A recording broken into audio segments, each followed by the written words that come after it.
SD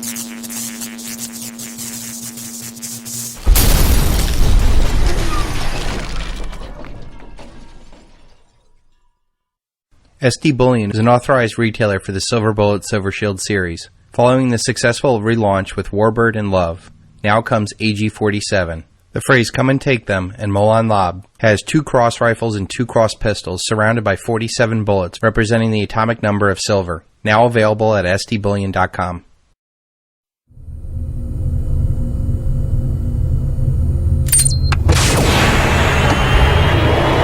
This is the Doc and Eric Dubin with the SD Weekly Metals and Markets. We have Eric joining us back in the studio this week again. We missed you last week, Eric, but another pretty exciting week in the markets. Gold and silver were spanked pretty hard earlier in the week. Physical demand, at least in the U.S., actually down quite a bit for the week as enthusiasm was waning a little bit as the recent week's uptrends kind of stalled, and we haven't seen new lows yet. But today's action on Friday was very encouraging. Both gold and silver were up pretty strong. I noticed early on in the afternoon, pretty strong capping at 2050 in silver. And there's about 3 or 4 quick, almost instantaneous flashes down to 2040. And there's about 5 or 6 tests that I counted of the 2040 level. So there's somewhat of a mini battle going on there. But then throughout the late afternoon access markets, silver actually broke through and above 2050. Refused to break down below it, and closed above it at 2055 in the access markets this afternoon, Eric. So pretty strong action, especially compared to the last, say, 8, 9, 10 months, where, especially late afternoon and Friday, we were accustomed to seeing a big smash down from the cartel. Yes, indeed, and in fact it was strong across the board. The mining shares were up, silver stocks, quite a few of them were up over 10% today in a single day, and confirming all along the price action in silver. Even gold was just kind of treading water, slight bias to the upside early on, but gold basically followed silver's coattails and went up higher as well. You noted the capping effort that was pretty visible with $20.50, and the reason why that was happening is because the cartel understands that there's an enormous amount of money that sits on the sidelines and controlled by hedge funds and other speculators who basically follow technical analysis as their guideposts to how they want to invest their money. And they love momentum markets. Well, silver going over $20.50 is the telltale sign that the technical analysts are going to be looking at. And if you want to take a look at the chart that we include in the write-up in this section for the show today, you can see very significantly the leap over $20.50, and it's reporting $20.51 because that's just the end of day spot, but the access market in fact saw us add on a couple of extra cents.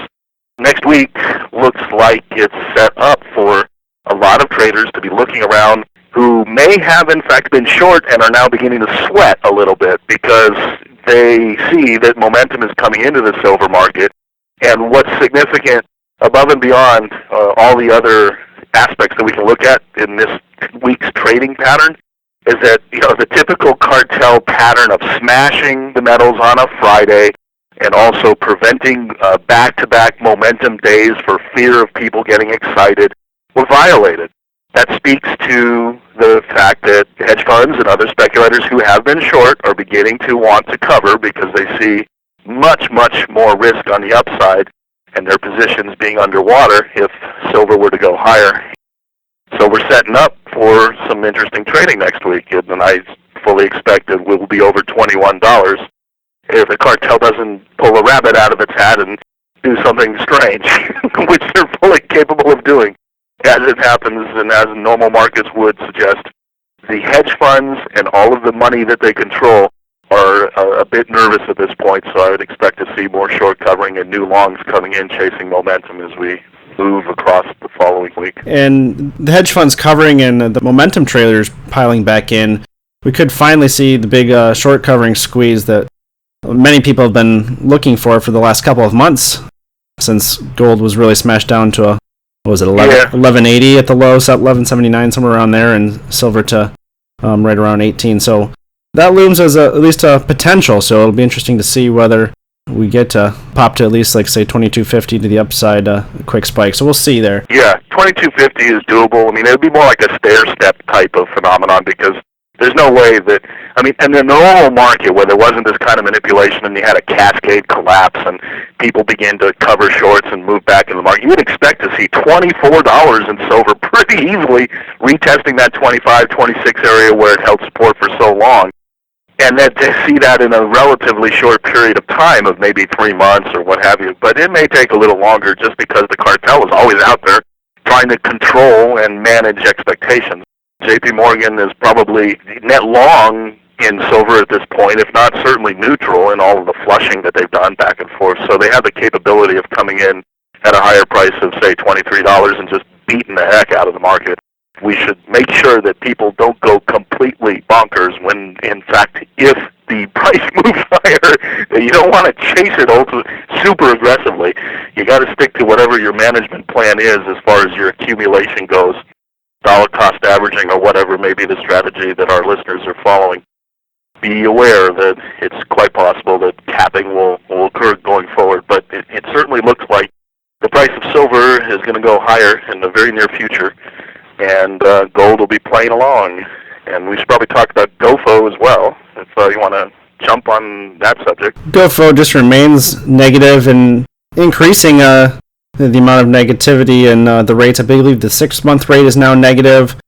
We now have, 25 days of a negative GOFO rate, which is, again, unprecedented as far as the length of duration. But we now have even the intensity of duration. There's only 1 day in history, looking at the charts, that the rates have been more negative, and that was in 1999, Brown's bottom, when the entire bullion banking system almost collapsed for 1 day, and I believe the rates went like -4, -5, something crazy like that.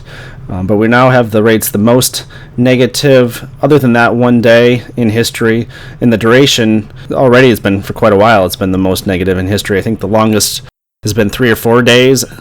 That might have been 2008, if I recall. I mean, now it's almost a month.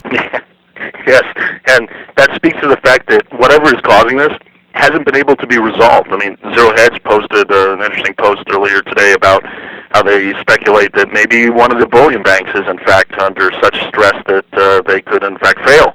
And that's possible. I mean, it's not clear yet what is in fact causing the GOFO rate to be negative in terms of the specifics. I mean, it could be just a generic expression of tightness across the board, which is almost just a given. But then it also could, in fact, point to a specific bank that's having trouble as well, and it remains to be seen whether or not that plays out. But the bottom line is that, A, we've bottomed. The ability to move the prices lower is certainly not in the interest of the gold cartel, given how tight the market is. And B, we're going to go higher. It's just a question of time, and we're in a seasonally slower period, and we are going to enter the more robust period where India comes online for their holiday season buying, and the other side of Ramadan, when that holiday period ends in the Middle East, you'll have far more buying coming out of that region as well. Demand in China remains very strong. The press has made a big deal about how there's been a small downtick relative to the previous months of May and June in China, but that's to be expected given the massive level of imports that were triggered upon the drive-by shooting of April 12th through April 15th and the first $200 to $300 decline of gold that we saw in those earlier months. But all in all, even though the international banking community is trying to put the screws on India, and they're telling Pakistan to stop imports such that the smugglers won't be taking it over the mountain borders and into India, and on and on and on, all the types of restrictions that are going to be in the future. The bottom line is that people recognize the financial system around the world, particularly the Western financial system, is under extreme strain and never really resolved the bad debts that the banking system has absorbed, and the Federal Reserve may be continuing its purchases of mortgage-backed securities and buying government bonds to infinity and beyond, but it's not something that's going to be able to resolve these financial issues. And then we add on that debt to the national debt of the United States that debases the currency in the long run, regardless of whether it sits on the balance sheet of the Fed or moves into the economy. It's still there. it still debases the currency. And I'd like to expand a little bit more on the topic you mentioned as far as the speculation. Zero Hedge had out today that the negative GOFO rates could be related to an ongoing bullion bank failure, particularly whereas they're the most negative since 1999, where we had that exact situation reportedly occurring in the gold market in 1999, with the whole system nearly collapsing.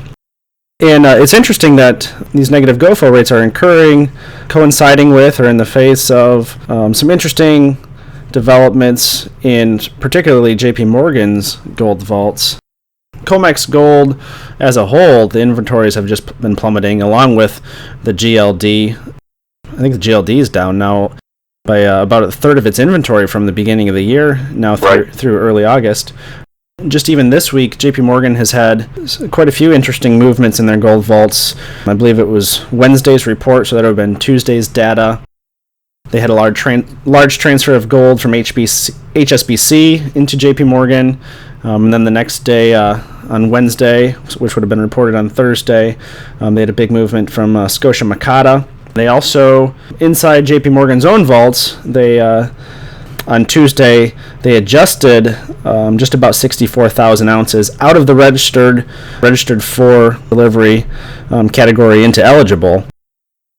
There's definitely a few signs or instances, if you will, that could substantiate Zero Hedge's theory or potential explanation for the negative GOFO rates, that there is an ongoing bullion bank failure. If that is the case, signs certainly indicate it may likely be JP Morgan if there is an ongoing bullion bank failure. Would you agree? Well, it's really hard to say, actually, because JP Morgan's own inventory of gold in their vaults that they're reporting has been on the rise. So even though they presumably have wealthy clients and probably are also facilitating requests from bullion banks, from central banks, I should say, particularly deliveries into Shanghai to the Chinese central bank in particular. I mean, I know that arbitrage attraction of $30+ premiums in Shanghai has to have Jamie Dimon and his crew drooling because it's a relatively easy trade for them to make. So, all in all, if you just look at price patterns and what's going on in the market, it is actually not easy to put a finger on exactly who it is or which bank could be under pressure. I suspect, actually, that it wouldn't be JP Morgan, because they've been the handmaiden that's been primarily raiding the Comex inventory and the GLD, and that's where the increase in their reported inventory in their private vault has been coming from. So my suspicion is that it would be either, I'm almost tempted not to even throw names out, but the people have been discussing for a long time Morgan Stanley and Duetsche Bank as being unstable, and that should definitely be the two primary suspects that people spend their research hours looking at and trying to figure out if there are indeed smoke signals coming out of those banks. Definitely bear watching. Really no signs of the GOFO rate letting up or turning positive anytime soon. Again, they just continue to roll over and show an increase. Yeah, and the fact is that 6 month too. The 6 month showing stress indicates that it's actually getting more intense throughout the whole system. It's one thing to have GOFO going negative and remaining a long duration with just a 1 month rate, but 6 months now poking in the negative zone is just indication that the situation is actually getting worse, not better. All right, well, before we wrap up here tonight, Eric, we missed you last weekend while we had Alistair and Bill Murphy in-house, but we gave you a little bit of time off before your new position started. So for listeners who aren't aware, Eric Dubin is the new managing editor of thenewsdoctors.com. So we'd like to officially welcome you on with us for the News Doctors. Once you let the listeners know a little bit of what role you're going to be playing and our vision, we're going to take things from here, Eric. It's going to be great fun, and I'm really glad to jump into the saddle and play the role of managing editor. And we'll also be doing some new work with radio as well, and interviewing people on all types of subjects, not just on precious metals. So over the coming weeks, as we expand the number of sources and bring on new writers and do special features, you'll find that it'll be a really nice mix of stuff that comes off the wires and various websites that we all know and like to surf around and get our news from. And then above and beyond that, we'll be making a lot of our own content that will address what you folks want us to cover. This is not just an effort to build out a media property for the heck of it. You tell us what you want us to cover, and we'll cover it. And it'll be great fun seeing that site grow, because as it grows, it will help improve the Silver Doctor's reach and our ability to bring you the best content out there in the space of precious metals, because more and more people will pay attention to the stories that we break. The Silver Doctor's team has done some pretty amazing things over the last year. When you consider it was silverdoctors.com that broke the story of the bail-in model as implemented in Cyprus being something that the powers that be were planning all along to use in pretty much the entire Western world. I mean, the Western media ignored that for probably the better part of a whole week, and it was only the blogosphere that pushed that story into the mainstream, and it was Silver Doctors that was the tip of the spear of that story. That's the kind of reporting that we want to continue doing, and if you, as our listeners and as our readers to both of these sites, enjoy what we do, spread the word. Help us grow the sites. Tell your friends and family about it. If you see a good story you like, send them a link. As we grow, and as our ability to network and provide better journalism grows, we'll be able to bring better and better content. So definitely appreciate the time and the interest that you've shown so far. It's going to be a wild ride going forward, I suspect, because the financial system remains very unstable, and geopolitically we've got craziness going on no matter what corner of the world you're looking at. So we certainly will have our hands full with reporting the news to you. So if you haven't had a chance to check out the news site yet, it's thenewsdoctors.com. Eric just about daily has an exclusive article, as well as we have great feeds from a variety of sites as well. So you definitely want to check out thenewsdoctors.com if you haven't. And as Eric mentioned, we'll have new interviews from a variety of sources coming here soon.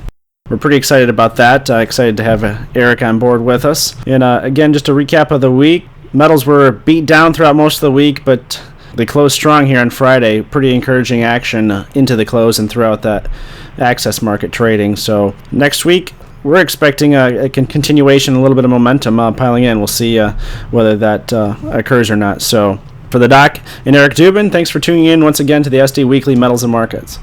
SD Bullion.